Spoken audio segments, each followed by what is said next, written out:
we milk cows, and the reason we milk cows to sell the milk to the cheese factory was because we had no money, and that was a little bit of money that came every month, and that kind of paid the bills to make things work out through the year. We each had some responsibilities in doing that, and it was so much fun that none of us do it today. That's how much fun it was. You know, cows got to be milked twice a day. Anyway, my dad brought a bucket of milk to the house every morning, and it filled. It replaced the second glass jar that was already in the refrigerator from the day before, and it was moved to the front. And it generally had a head of cream on it. I like that, and that was all scooped off and put in another container. After the pancake mix was made, a jar that was never washed got the leftover batter and was filled up with whatever the milk was for the day. And this sat in the refrigerator every day, fermenting, and those pancakes came out. And they were good, but they were about that thick.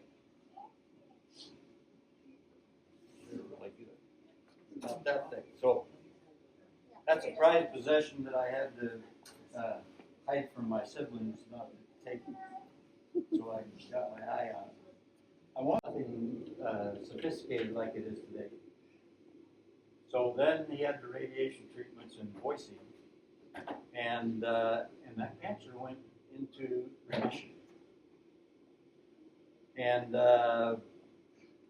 maybe I'll try to get this right, but maybe in 1969 or so, the effects of the cancer still affected him. So the cold winters in Idaho would put a lot of pain where that cancer was located. So they, in 1967, they moved to Marysville, California, and he worked there as an irrigation specialist for 20,000 acres of fruits and vegetables, rice, and that kind of stuff.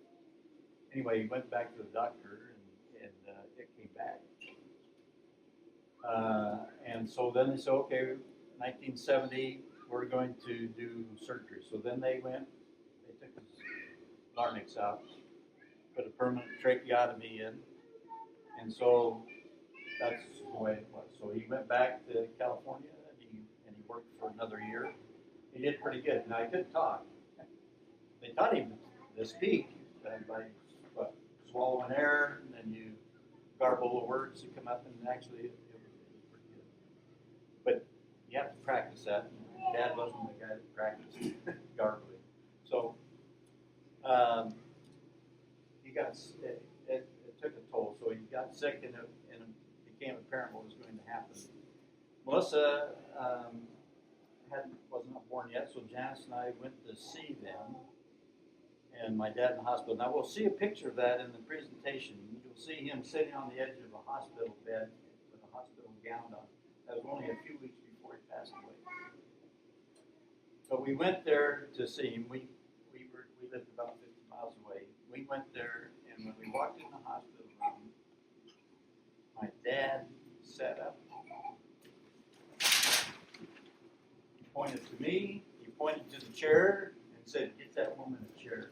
He was very concerned about her circumstance, and then he laid back down. We didn't have another conversation, but he was just there. And that's a very important point in time, because it showed a couple of things about his personality that it's very difficult to relate to another person and have them comprehend. So I just want you to know that this family, especially those who have the blood relation, I want you to know that you have some of the talents that he had. He only went to school to the 8th grade. He was farming the farm because Dad had depression, so he farmed, and eventually, he had his own. He was very good at math. He could take a column of numbers and he could add them very rapidly in his head and come up with the right answer. If we had talents, normally we wouldn't see. Now we use a calculator, and we hope it's right. So, thank you for enduring, because the important thing is that, you know, we all have family, and we are family, and I want to express my love to all of you for how important you are to these events.